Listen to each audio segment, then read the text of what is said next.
I'm joined by Leading Edge Radio's newest host, Kathleen Willey. Kathleen, we are just thrilled to have you on Leading Edge Radio Network, the exclusive home of not only Kathleen Willey, but also the exclusive home of our own Larry Nichols, who is joining us. Kathleen, let me start the program by saying hello and welcome. Well, thank you for having me on. It's a real honor to be offered this position, and I look forward to working with Leading Edge for a long time. Well, and we are thrilled and blessed to have you. And Larry Nichols, I know that you're on the line with us today. We are obviously thrilled and so glad and blessed to have you. How are you today, sir? Well, I'm fine. Greg, I don't know how lucky you are to have me, but I will say this. Miss Kathleen, I just want you to know, even though we didn't know each other back then, I'm incredibly proud of the stand you took back then, and I'm excited that you're with us today because much truth is yet to be told about the Clintons, and I'm just honored to get to be with you. Welcome to the Leading Edge Network, and I look forward to working with you and helping any way I can. Well, thank you for saying that, Larry, and I feel exactly the same way as you do because you know a lot of things just like I do that most people don't, and I think our job here is to educate people about certain people running for government, what their platforms are, and what their history is. And that's one of my goals, is to try to educate people on a number of subjects, especially as we're coming up to 2016. Absolutely. And Kathleen, I'm sorry, Greg. Kathleen. No. Please, Larry, go ahead. Kathleen, I want this show today to be about you and introduce the people to you because remember, it's been right at, I guess, nearly 20 years ago, maybe sooner, longer, whatever. And to the people that are out there that are 20-something, 30-something, 40-something, and even 50-something, they think they know the Clinton story from the days when he was president, but they really don't. No, they don't. And it's for me, it started in 1997. So it's been, 17, 18 years? Well, yeah. Actually, the whole thing started in 1993. And nothing came to light until 1997 when all of that started happening to me. And similar things happened to you. And I just think that the job here is to educate the people, the 20-somethings, the 30-somethings who were either not born or don't remember, or more importantly, their parents probably kept them away from the television set when all of this scandal was occurring. Well, and I'm going to ask you something, Kathleen, and I want the audience to hear both you and I on this subject. I'm not here, folks, because I want to be. Nothing would tickle me more than to put all of those years in the past and leave it there. Be proud I lived through it. Be proud it's over. But I like you, Kathleen, because Hillary knows who you are. She certainly knows who I am. I doubt we could set this next one out if we wanted to. So we have no choice, Kathleen, but to come public, get as public as we can, and always tell the truth. So I thought long and hard on this decision when Greg made the offer to me, and believe me, I thought about it, I prayed about it, I sought advice from people I trust, and I just feel like it's almost a civic duty to educate the populace as to what these people are capable of doing, and they will stop at nothing. Whatever it takes is what it's all about with them. Well, once again, I don't want to tie up your time because you've got a very important story. And folks, let me tell you, Greg, let me tell you, Kathleen has a very important story, and I can tell you just part of why. You see, when I was against Clinton and telling everything I knew, the Jennifer Flowers, Paula Jones, Whitewater, all of the scandals, it was actually Kathleen that made the difference. Did you know that, Kathleen? Well, I never thought of it that way. Well, I thought of it because I had to live it. You see, everything I had, we faced a situation. It was prior to him becoming president. Prior to it. Now, I tried to tell people that Clinton's sickness, his sexual obsession, his being a sexual deviant, him being a monster in that area, all of that was prior to.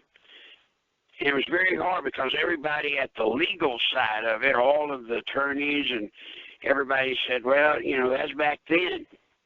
And I would say to them, you don't understand. Leopard don't change his spots. I'm telling you, it's going on today. Bill Clinton was a sexual predator, and he is a sexual predator. Well, they couldn't believe it with all of the security. And then, lo and behold, Kathleen, your story came. And when you came out, then a lot of people became aware of the fact that he was still Bill Clinton.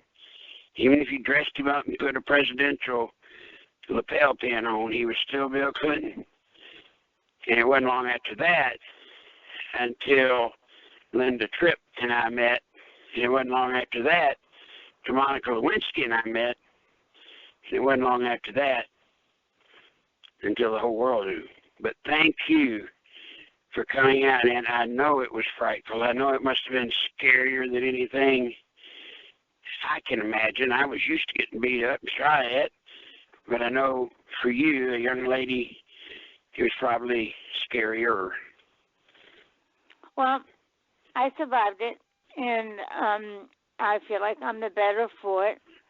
And I feel that I'm stronger than I was. And at this point, all they can do now is kill me. And I don't think they're going to do that. But I've got a story to tell just like you do, and a lot of people don't know the story. And a lot of people should hear the story, especially the young people in this country. And especially the people who are diehard Democrats who really would vote for anything, a goat for governor if they had to. At some point, they need to start paying attention to the truth. It's like what's happening with Bill Cosby now. Same thing. All those women can't be lying. That's right. All those stories are all similar. All of our stories are all similar. When I was writing my book, I got anonymous phone calls from women who told the same stories, who were scared to death. And the only way they would talk to me was if I promised that I would never utter their names, or they never gave me their names in the first place. Right. Well, Kathleen, let me kind of set the stage for you, for the audience. Now, folks, I'm asking, this is Larry Nichols, I'm asking you, listen to Kathleen's story. Don't be so presumptuous to say, well, that was back then, and Bill's not going to be president, it's going to be Hillary. Don't think that way. Don't think it at all.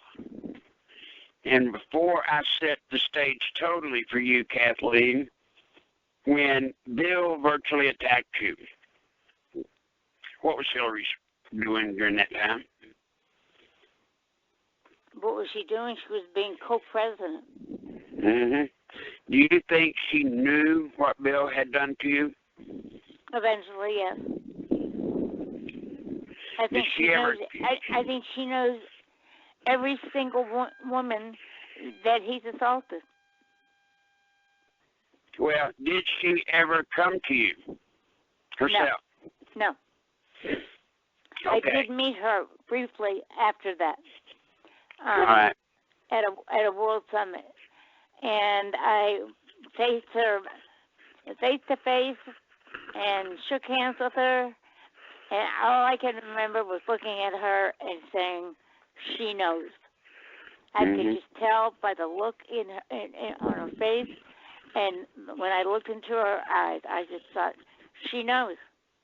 Well, let me assure you, Kathleen, Hillary, going back to the days I was the handler for Bill, she knew everything. Hillary's position that I was told from her, I don't care what he does, just stop him from being stupid and getting caught. And she would say, that's your responsibility. And I go, well, did you ever think about telling him not to do it? Well, you can't stop him. It's your job to make sure he doesn't get caught. Exactly. Now, folks, it was Bill Clinton's term as president. I was on the side of trying to tell the story about Bill Clinton, but the media would not touch me. The mainstream media wouldn't touch me at all. I was on talk radio, Kathleen, everywhere. And I was all over the European press, people in Australia and you know, Greg, you know, there's an Alistair guy that's on our my whatever you call it, Facebook thingy. And he's from Australia. I mean, people in London, Australia, Germany, they all knew about me and they all knew about Bill Clinton. But the mainstream media in this country blocked it. Yes, so they did. Here comes Kathleen Willey. She will tell you her story. She was under stress enough at that time. And unbeknownst to me, she ended up another one of the victims. And so from there, Miss Kathleen, may I bid you adieu and let you know you have my phone number. I'm always here for you. And just don't ever worry. Kathleen, from this day forward, I assure you one thing. In addition to God, you're not alone. Thank you so much. I appreciate you saying that. All right, guys. Talk to you later. Larry, thank you very much for being on the program. And you'll get a copy of this, Larry, and you'll also be hearing this. It's also going to go up on YouTube. Larry Nichols, folks. Kathleen, obviously the media, and I am going to let you get to your story. Larry really set that up well. Do you feel that at the time, especially when you came out on 60 Minutes, do you feel that the mainstream media really dropped the ball? I know that's a dumb question, but I really just want to hear it from you. Yes, of course I do. I was surprised. I was actually surprised that there was this big fight going on as to who I would interview with first. It just took me by surprise. I guess I just didn't expect the uproar, which I should have, but I didn't. Right. I think that the 60 Minutes interview went well. I know Ed Bradley supported me. I know he called me the next day when the uproar started. He wrote me a very, very kind note and thanked me for what I'd done and what I'd done for the country. So that right there was good enough for me. It was Absolutely. After then, it was Monday morning when the Hillary Clinton war room met that the trouble started. And that's when it started. That's when they went into damage control, I guess, right? Right. All right. Well, what I'm going to do now is, we've been on approximately 15 minutes and just trying to, this is your first show back in a while. I just wanted to give you a comfort level. And so, Kathleen, what I'm going to do now is I'm just going to kind of let you tell your story. You can go back as far as you wish to your Washington, D.C. career day or career days, and just kind of tell the audience as if they had never heard before, and just in your best words. You've got all the time you need to do this. Well, I just consider myself a regular American woman. My late husband, and I made the choice of staying home and being a stay-at-home mother, which I loved. And as I got older, and as my children got older, I started getting into more and more volunteering, especially political. My late father-in-law, Senator Willie, was a very powerful man, and I just started at the bottom, and we started working. I think my very first effort was trying to get Mary Sue Terry elected as Attorney General of the state, and on that level. And after that, I worked for Doug Wilder, who became the first black governor. And from there, I mean, like I said, if you're in politics, it's a Cinderella story. I went from local politics to state politics to national politics, and then found myself in the middle of a firestorm, none of which was my doing. And I just know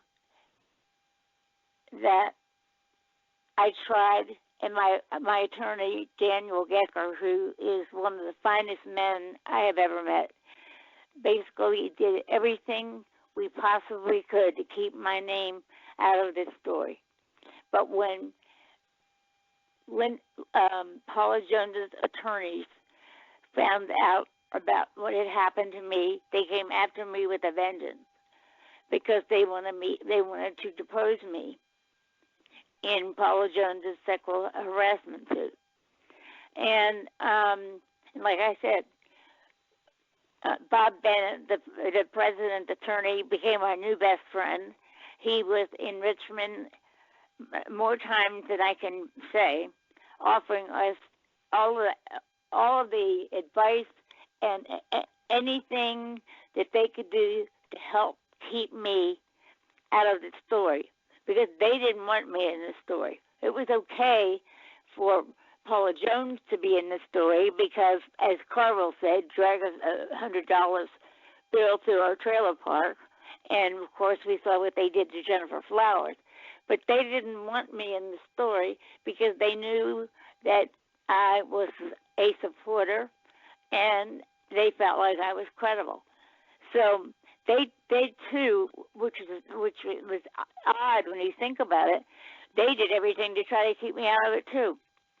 But the day came, and I was looking at this deposition, and funny things started happening around here that at first I just thought I was imagining, or these things happen. The first one was somebody had slashed 3 tires in my car, I say driveway, but I live in a very, very rural area. I am not in a neighborhood with sidewalks and curbs. I'm on a private road, and I'm hard to find. So obviously somebody found me, and somebody sent me a message by that, because when the tire people saw what had happened, I'll never forget it. The mechanic that was working on my car said, "Can you come here for a minute?" And he said, "I'm going to show you something." And he showed me 3 out of 4 flat tires, and he said, I want you to look at it real close. This was all done by a nail gun. This was not an accident. You didn't drive over some nails someplace in some construction site. This was done on purpose. And he looked at me, and I'll never forget it. He said, do you have any enemies? And at the time, I thought to myself, well, I don't think so. It's anybody that would go to that extent. But I still, in my patriotic, all-American mind, refuse to believe that somebody in my country would do something like that to me. They knew I was alone. They knew I was a widow. And they knew how to terrify me. And then one of my pets disappeared. I started getting weird telephone calls. One really scary thing that happened was I had gone to get out of the limelight. I went to Florida to visit a friend for a couple of weeks, and I told no one that I was going. No one. I had a regular kennel where I took my animals that I trusted explicitly, and I took my animals to her, to my dogs and cats, and drove from there to the airport, got on the plane, got to Florida, and I wasn't there a half an hour when the phone rang, and it was the woman who owned the kennel. And she said, the first thing she said was, don't worry, everybody's okay. And because when I heard her voice, I thought, well, something's happened to somebody. And she said, I just want to make sure that it's okay with you that I give your dogs and cats to this woman who just called and said she was a friend of yours and that she wanted that I had called her and asked her to come and get my animals from the kennel and for her to take care of them. Now, this kennel was as remote as I was. And I hadn't told a soul that I was leaving. So somebody was watching me. And somebody tried to get my animals. And that was one of the first real scary signs for me that there was really something big going on, and I had better start paying attention. And 2 days before my deposition in the Paula Jones case, which was on January 10th, 1998, I was out walking very, very early in the morning. I had neck surgery the month before. I was in a neck brace, and I was going stir crazy, and I couldn't sleep because of the neck brace. And I asked my doctor if I could start walking, and just a little bit. And he said, yes, but that's all you can do. So it was very, very early morning, and I was out walking, and a person that I refer to as the jogger came toward me. And being new in this section, I had not met everybody. And he came up to me, and he said, hello, Kathleen. And he said, did you ever find your cat? And I said, no, I didn't. And I said, I really miss him. He was a member of the family, and I had put signs up all over the place with pictures of him, but not his name. Just signs that with his picture and that he was lost. And he said to me, "How did you ever find your cat?" And I said, no, I never did. And I said, it's heartbreaking because I know every time I come home that he's going to be sitting on my doorstep waiting for me. And he said to me in a very quiet way, he said, yeah, that bullseye was a nice cat. And that's when I thought to myself, that's when the hair started standing up on the back of my neck, because the only way he would have known my cat's name was because he had a collar on with a name tag on it. And when he said that, I got excited because I said, have you seen him, or do you have him? Or, have you seen him recently? Because he had been gone about 2 months at that point. And then he started asking me about how I was, friendly at first, how I was. Then he asked me how my children were by name. And then he asked me about the children of a dear friend of mine whose name I promised never to divulge by name. And that's when I thought to myself, well, I'm going to die right here. You know, it's early morning. I'm out here with my 3 dogs, and I'm going to die right now. And that's exactly how I felt, because this area was so remote. And I finally started backing up, and asking him, yelling at him, who are you, and what do you want from me? What is it that you want from me? What do you want to know? And don't threaten my children. And he just looked at me with these cold eyes, and he said, you're just not getting the message, are you? And that's when I knew for sure what Hillary and all of her attack dogs were up to. And I did exactly what the doctor told me not to do. I ran home as fast as I could with that brace on. And I remember shortly after I started running, I turned around to see if he was still there, and he had disappeared. And I can remember like yesterday, I came home and I sat down in this chair. It was a cold morning, and I built a fire before I left, and I sat and stared into the fireplace, and I thought, sweetheart, this is way bigger than you are. You're really out of your leg on this one. And I was terrified. I was absolutely terrified. And I will be the first one to admit that I fully planned on going into that deposition 2 days later and lying under oath. I was that terrified, more for my children's lives than my own. And because I knew they meant business.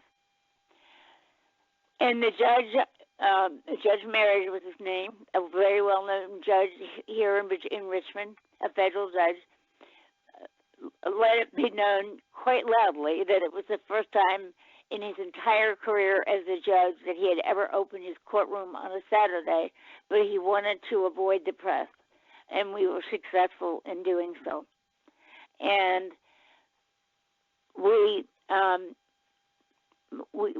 sat down, and he was there, I was there, Bob Bennett was there, my attorney was there, and a cameraman was there who was filming my deposition. And what was your security like that day, Kathleen? Pardon? What was your security like that day? I had a security system, but that's all. What about in the judge's courtroom? Were there any extra measures, or was it just business as usual on a Saturday? No. There were a number of interns there, and having been married to a lawyer for 23 years, I kind of knew how to dance the dance and get around certain, subjects, without lying. But it finally just came right down to the question: what happened? What happened that day? And my attorney asked for a recess, and he asked that the judge remove all the interns be removed from the room, and we went and sat in a jury room together. And he looked at me and he said, "Are you ready for this?" He said, "Are you really ready for this?"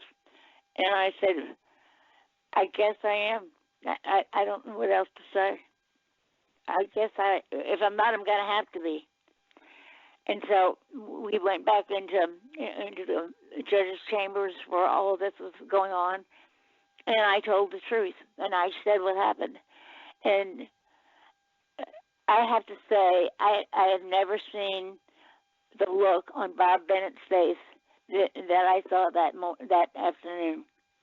I mean, his jaw dropped, because the entire time up until that point, he had become our new best friend. He offered us the sun, the sky, the stars, the moon, anything to keep me out of it. And he fumbled and he bumbled, and his cross-examination was pretty worthless. And it was finally over. I'll give you a quick aside, which shouldn't surprise anybody. We took a lunch break, and my attorney's office was right across the street from the courthouse. And while we were in the conference room eating lunch, Bob Bennett's phone rang.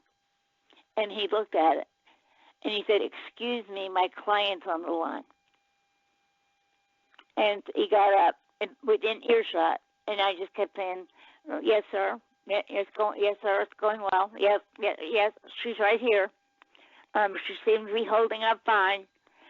And I just knew. I looked at Dan, my attorney, and he looked at me, and I just thought to myself, well, if that wasn't planned, I don't know what was, because that was nothing but sheer intimidation. Just that he wanted to let me know that he knew exactly what was going on minute by minute from Bob Bennett. And Bob Bennett came back and he sat down, and none of us even talked about the phone call, but I knew exactly what it was all about. So after lunch is when I went back in and I answered the question. And when it was over, the judge, who was also had his jaw dropped, also said, "There's going to be a videotape of this for me. There's going to be one videotape of this for Paula Jones's lawyers.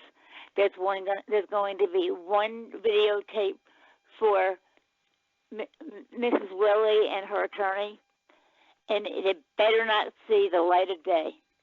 And my attorney pulled a brilliant move. He said, "Your Honor, we would like you to keep our copy in your safe with yours." Well, needless to say, this story was out on the streets in 72 hours, and that's when it all started. And Amazing. At that point, I was subpoenaed by the Starr investigation. And, Tell me, the whole time, the terrorism, it never stopped. I came home one day in the summer and found a completely beautiful, healthy pet dead on my deck, right outside of my living room, and that deck had no access from the ground. And I called the FBI immediately, and we had a necropsy done on him. And as it turned out, the veterinarian who did the necropsy knew me and knew the story, and he went over that animal, that cat, with the fine-tooth comb, and when it was over, he said, "I cannot give you a reason as to why this cat died." So those are the kinds of things that were going on. And I think one of the most frightful things was the deposition was on the 10th of January, which was a Saturday. Monday morning, I opened the door to let my dogs out, and there was the skull of an animal sitting on the front step facing the door. And I don't want to say I freaked out, but it really scared me. It really, and as it turned out, it was a raccoon. But I can tell you, in all my years here, not one of my animals has ever dragged home any body part of any animal, except for maybe a cat bringing home a mouse. And these are just the kinds of things that they did. They had private investigators. She has had three of the best private investigators in the country on retainer. She knew what she was doing. And she came after me like she came after all of the other women who had the misfortune of crossing Bill Clinton's path. And she's not to be trusted, and the story needs to be told, and the people in this country who think that she needs to be president need to hear this story. In fact, absolutely. In fact, I would like to do one thing, and I don't know that this could backfire or not. I would like the women who called me, who told me their stories, to get in touch with me. I'm easy to find, or to notify the leading edge to tell their story. They can remain anonymous if they want to, or not. But we're not the only ones. We are not the only ones. No, and as Larry Nichols eloquently spoke earlier, a leopard never changes his or her spots. Yeah, and look at the latest investigation now with underage girls, which Bill Clinton's name is on somebody's speed dial 21 times. That's certainly not an accident. No, that is no doubt about that. And Kathleen, I have to say you are brave. I know that you, like myself, since 1993, have obviously matured more, aged a little more, but the young people, a lot more gray hair. Well, young people need to hear this story because when they go to Washington D.C., when they are exposed to people like this is it's an outrage. And to those people who were given the task and the assignment of harassing people like Jennifer Flowers and especially Kathleen Willey, you reap what you sow, people. That's not a threat. That's promise. Karma is a wonderful thing. Mm-hmm. And I just know that these women were terrorized. Their apartments were broken into. My house was broken into. You don't know. You don't know where to go. You don't know. You don't know what to do. You don't know where to go. You don't know what to say. You don't know exactly which steps you need to take to protect yourself. And when you're alone, it's even worse. And we were alone. It must have been very, very frightening, Kathleen. I can't imagine. As a male, I can put myself in that predicament, and God help anybody that comes up and says that to me, because I'm a Texan. So I'll put them on notice. You better send your best if that's what's on your mind. So don't come with the intent to threaten. You better mean business, otherwise they'll be sending you back, friend. But then that's not a threat. That's a promise. So Kathleen, as you look over the years at this story, there's all kinds of trash on the internet. That's one of the reasons why Leading Edge Radio Network is out here trying to do its very best to broadcast the truth while it is still legal.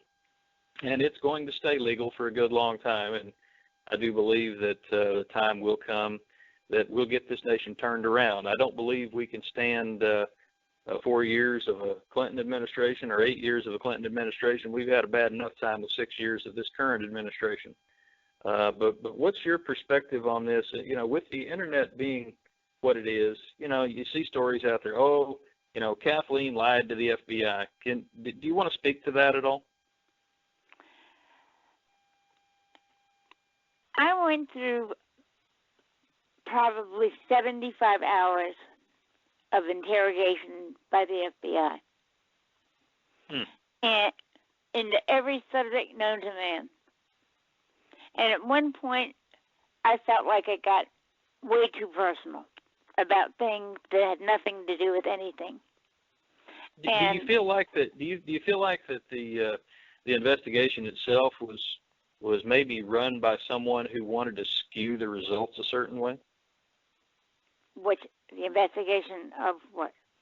Well, in other words, when you were having to make statements to the FBI, do you feel like that they already had anticipated an outcome and that maybe they were looking for a different answer than you were willing to provide, or that wasn't, as far as the truth is concerned? I know you were truthful with them, but you see all kinds of ridiculous statements out there. I just want you to clear the air. If there is anything you want to say about, the past, today's a great day to do that, because I know that you wouldn't be on this network if you weren't a truthful person.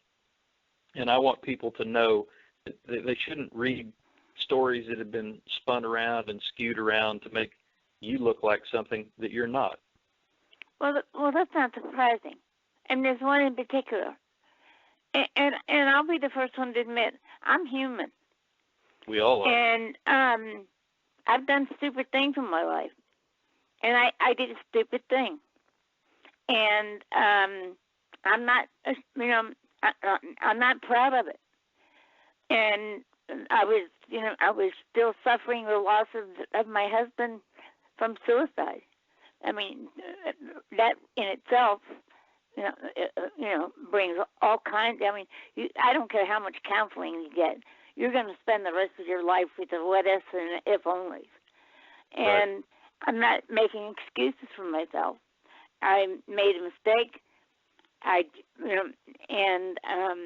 did something wrong, and I thought that FBI had gone too far in questioning me about what they were questioning me about, and I just told them no, it didn't happen, and what they had asked me, and I just said no.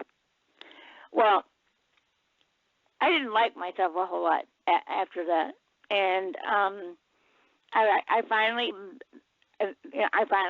came clean and told the truth and admitted it. And the only thing I can say is it was bad, but nobody died. I mean, look at Hillary and Benghazi, and look at the things she's done. I mean, what in not being honest, that one time with the FBI was wrong, and I apologized for it, and I made amends for it, and I put it behind me. But nobody died. Absolutely. And you know what, Kathleen, the purpose of that question wasn't to put you on the spot. The purpose of that question was to let our listeners who will hear this on Leading Edge Radio Network, who will hear it on YouTube, this will be played over and over and over many times throughout the years, and we are absolutely blessed to have you on this network. And anybody listening to this, if you haven't ever made a mistake in your life, give us a call, will you? We want to know what your I'd sure like to meet him. What your secret is. Absolutely.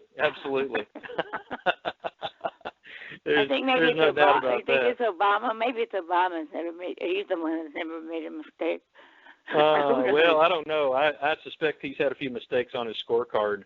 I'd still love a round of golf with him, though, Kathleen. I have so many questions I could ask him on the golf course, and that would be with all of his Secret Service present, and they could keep me a certain distance away. Just I'd ask some, just some interesting questions. Where'd you get that golf swing, and so on and so on. But anyway, so much for shop talk there.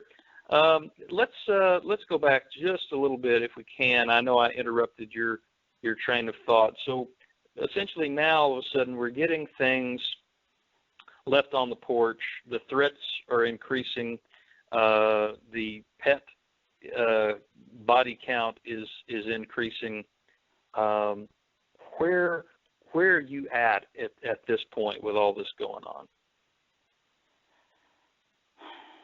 Well, at this point, I'm comfortable with the decision that I've made, and I don't want to see Hillary Clinton become president. And I think that I can add a voice to that.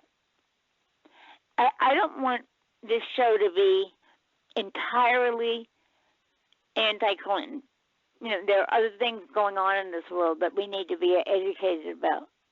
Oh, absolutely. And you know what? We would be short-sighted and narrow-minded if we were even going to do that. That's why, if you recall, when I asked you that I invited you to be on the network, I said, you can talk about anything you want to talk about, anytime, anywhere, from A to Z, pets included. And you were brave enough to, get this out on the first show. Whether this subject ever comes up again or not is it will. entirely up to you. Because this is your show. This is not my show. I just want the listeners to know that I'm introducing Kathleen on the first couple of shows. Next week, I believe she's going to have Dave Gobbets, who's a counterterrorism expert and a friend of ours, and they're going to be talking about a lot of different subjects I know, counterterrorism being near and dear to me. Kathleen as well, and certainly Dave. And I believe Dave's like number 2 on the Muslim hit list, and he last time I talked to him, he was a little upset that he wasn't number 1. Imagine that. But Dave is going to be a great interview. I hope. Yeah. I hope to sit in on that interview. I won't say a word if you guys just let me, hear it before it goes to air. Kathleen will also be live. He is a true patriot, and I've met him, and he knows his stuff. And like a lot of people, all of a sudden, we knew terrorism was out there. Of course, it became clearly obvious on 9/11. But now, all of a sudden, it's ISIS, and it's this group, and it's that group, and it's the Taliban, and it's Al Qaeda, and it's an offshoot of Al Qaeda, and we've got Nigerian schoolgirls being massacred because they're in school. I mean, there's all different types of extremist groups out there who seem to have probably the same agenda, but with different ways to carry out their wishes. And I want to know who they are. I want to know Absolutely. who they are and what we need to do to prepare ourselves. I mean, look at the young girls that were kidnapped that day from that one group. I can't remember about Harum, or I don't know their names. Boko Haram. Right, that's it. And yes, not to be mistaken with Boko Haram. I want to get them all straight. Right. And so we know what we're dealing with. I mean, education is power, and you just have to know who your enemy is and what you're up against, so that you can protect yourself. I mean, who's next? Who's next is what I want to know. Absolutely. It's a new boogeyman every day. It seems like it is that. In this administration, I hate to quote Rahm Emanuel since he's no longer in D.C., but he is from afar, I suppose, since he's kind of running Chicago now. Oh, I don't mean to make him sound like a mobster. He's not a mobster. I believe he's a mayor. But I'd like to know, if I sat in his office, and I've been to Chicago. There's some great places in Chicago. Well, I used to work with him when he was at the White House when I was there. But like he said, never let a good crisis go to waste. Absolutely. And I'd like to know, how on earth did this group get Mayor Richard Daley out of office? I thought he would be there long after. And so what I think we're dealing with is a group of people who have come in to the nation.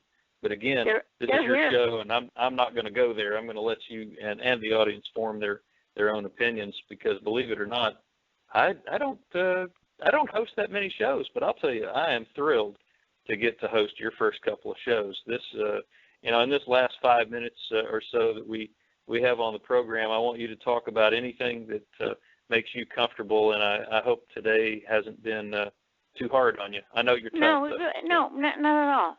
I appreciate your kindness and Larry's in what he said.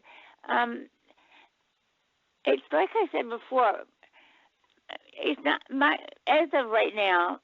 My show's not going to be a call-in show, but I certainly welcome people to send emails or leave comments on Facebook while the show is on, or anytime, because I just think we all have so much to learn in areas that we know nothing about.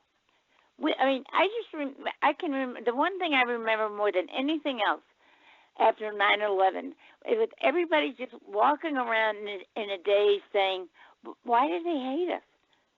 I kept hearing that over and over and over again. Why do they hate us so much? We never knew it until 9/11 how much they hated us. Right. And that seemed to be the question of the hour at that point. Why? And now look at ISIS. I mean, ISIS is like 3 months old now. All of a sudden, it's all ISIS all the time. Where did that come from? It makes you wonder, Kathleen. Yeah, it really does make you wonder. Was ISIS born in a boardroom? Where? I know. Where have they been? Exactly. Who's funding them? Who's training them? Where are they training? What do we have? Are they here? What do we have to? We're at that point now. We have to educate ourselves so that we can protect ourselves and our families and our children. It doesn't look like our government's doing a whole lot to help that. No, they're not. And as a network, I'll make a statement. Leading Edge Radio Network, we are pro-government. We are pro-America.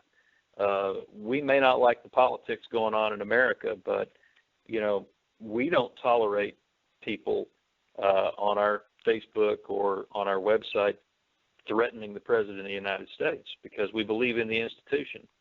We may not agree with what's going on. We may not like the politics, but at the end of the day, we are always going to side on the side of law and order and justice, because if the nation gets out of control, the first thing that's going to happen is not a good thing.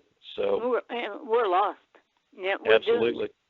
That's right. And we've got to keep that from happening. And I think we're seeing mom and pop in the middle of the country who have go to work every day, go to church every Sunday, raise their children, make donations, go on 2-week vacations, and do the things that you're supposed to do in life. And all of a sudden, these are the people we're starting to hear from now about what is going on in this country. What has happened to this great country of ours? And people want to know, and people want to help, and people want to change it. And I think we can. I believe we can too. I think that's one of the reasons why Leading Edge Radio Network was born.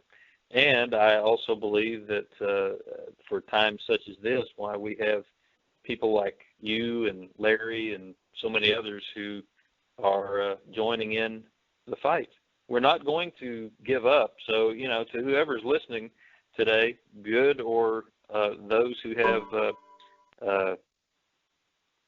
objections to, how the country is supposed to be run. It's certainly not being run like it could be or should be. Exactly. But we're not going to surrender our nation. So no. hope you understand it was just like the protest, the march in Paris. But you're not going to get to us, basically, arm in arm. There they stood. You're not going to do this to us. We are one. I was so ashamed of our country not having somebody there. I couldn't stand it. There was no reason for that. And we don't need to get into that now. But when you see that kind of solidarity from world leaders, and when you see Netanyahu and all of these people leading the protesters, leading the march, you see a solidified world who aren't going to take this anymore. And if we can stay on that track, we can win this, and we can get rid of these people. Absolutely. Yeah. Absolutely. And, I'm optimistic like you, Kathleen. Obviously, that's one of the reasons why we're here and that we have the people on that we do. I hear shows out there from time to time. People say, America's doomed. It's over. Give it up. Pack it in. That's crap. America isn't doomed. America still has law enforcement. I'll never give up. No way. Law enforcement that's wide awake, military that's wide awake, Yep. a few politicians that are wide awake. Larry is one of those guys. Larry Nichols believes that rather than trying to take the fight to Washington, D.C., engage your state reps. Those are the people that are going to get it done for you. And I agree with that. I know that there's still some good people left in D.C., so we're not going to give it up. We're not going to give up on anybody. But the battle's going to be won on our knees in prayer. It's going to be won by also putting our feet to the faith and making sure that people like you, Kathleen, and many others who have a story to tell get that story told. And I believe if there's any one thing that we also need too, as a body of believers and a group of people, is we need to encourage one another, because you're not going to get on most mainstream stations. You're not going to hear anything except maybe bad news, or maybe news that makes our country look bad. And this is a great country. And I know you've been to Arlington National Cemetery, and I know you've been to many other places too. And so these patriots in times past didn't spill their blood so we could have a Muslim nation. And I will disagree with anybody who says this is a Muslim nation.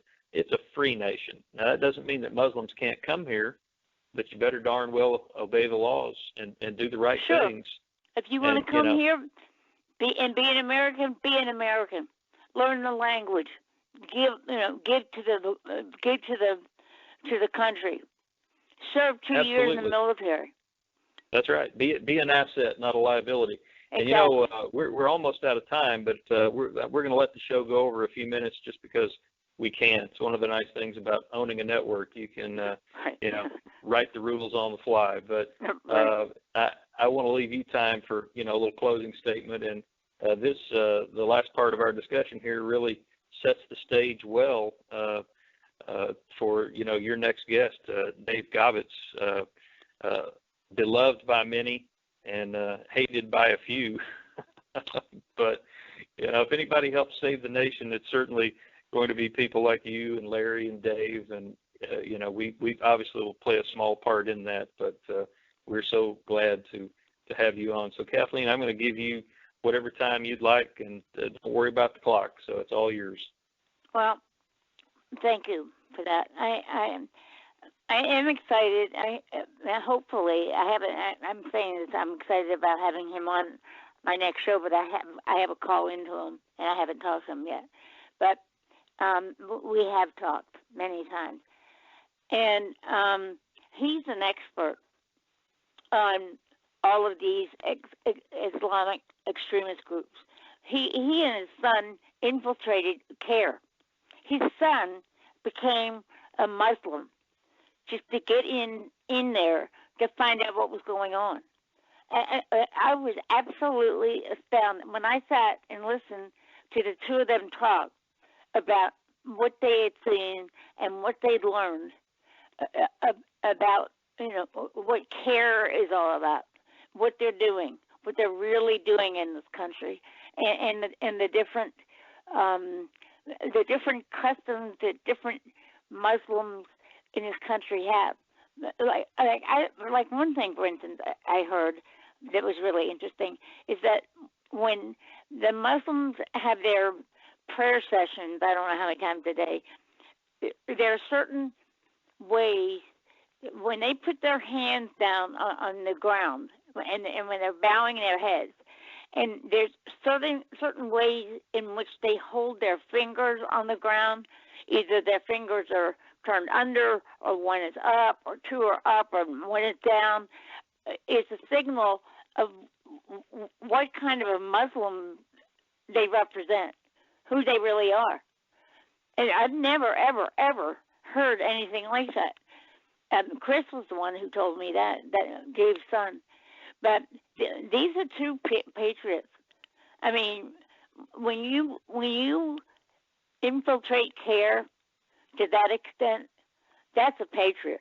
That's a person who cares about his country and wants to find out what's going on and who and what's behind all of this. And I look forward to having both of them on my show so that they can straighten out a lot of things for us. Because a lot of us don't know. I don't. And that they will. I mean, they having spent a lot of time on the phone with Dave Gobbets. I know of Dave's valor, being a former OCS, First Air Force officer on the ground, first federal agent on the ground in Iraq during the first conflict, and the bravery that his son Chris exhibited.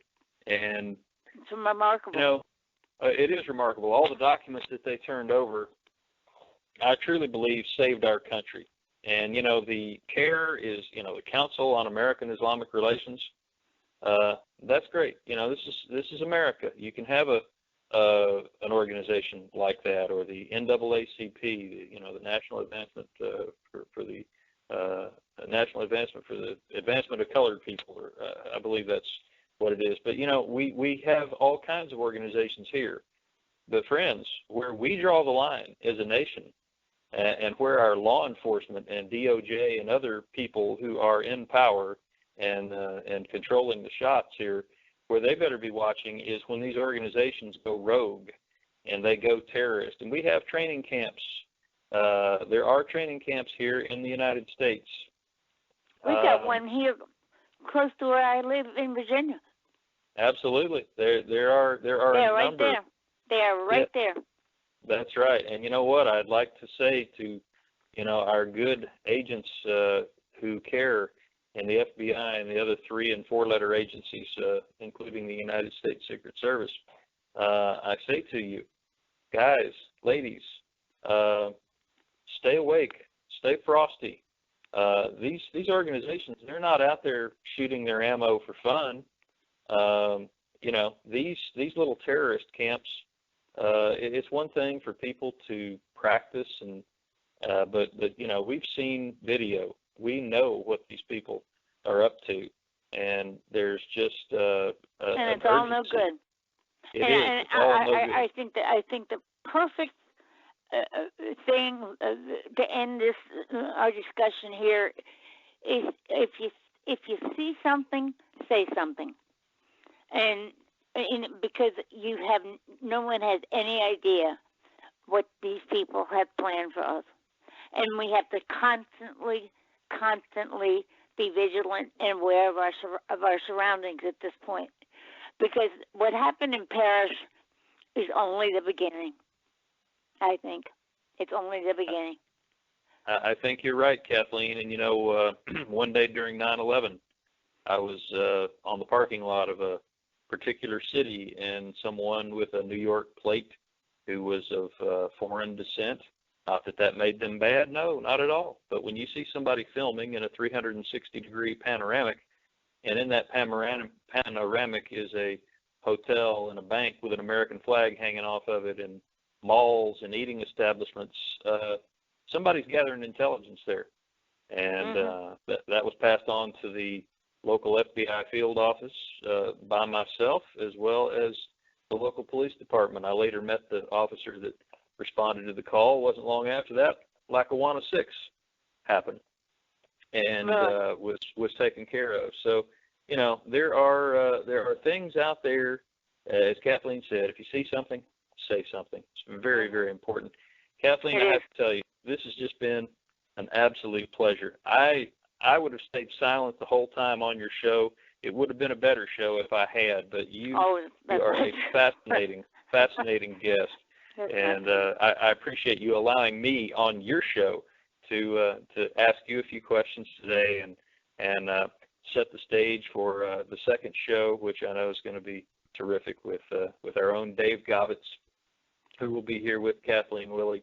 And, of course, we appreciated having not only you, but also having Larry Nichols on. And this interview will go into the Leading Edge archives. It will also be playing live. We're taping it today. But Kathleen has a show. You'll be able to hear this tonight at 7 p.m. Eastern Time on Wednesday. And you'll also, in just a few days, we'll put this up on YouTube as well, and you'll also find it in our archive. So, Kathleen, thank you so much for being with us today, and I'll just give you the last word.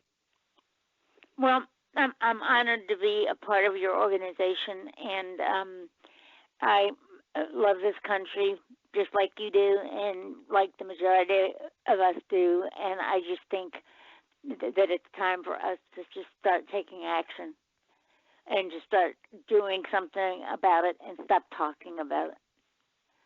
Because you have to start somewhere. I agree. This time for talk is over. Time for political correctness is over. And unfortunately, today our show is over. But thank you, Kathleen Willey, for joining us, and God bless you, and thank you for all you're doing for the nation and all you've done. You're most welcome, and thank you for the opportunity to be with your network. Thank you so much. We look forward to hearing you tonight at 7 o'clock Eastern Time. Well, I think I might just join in with you. See how I sound. hope so. I hope so. That's wonderful. Thank you, Kathleen. All right. Thank you so much. Talk to you next week. Thank you for joining us, everyone.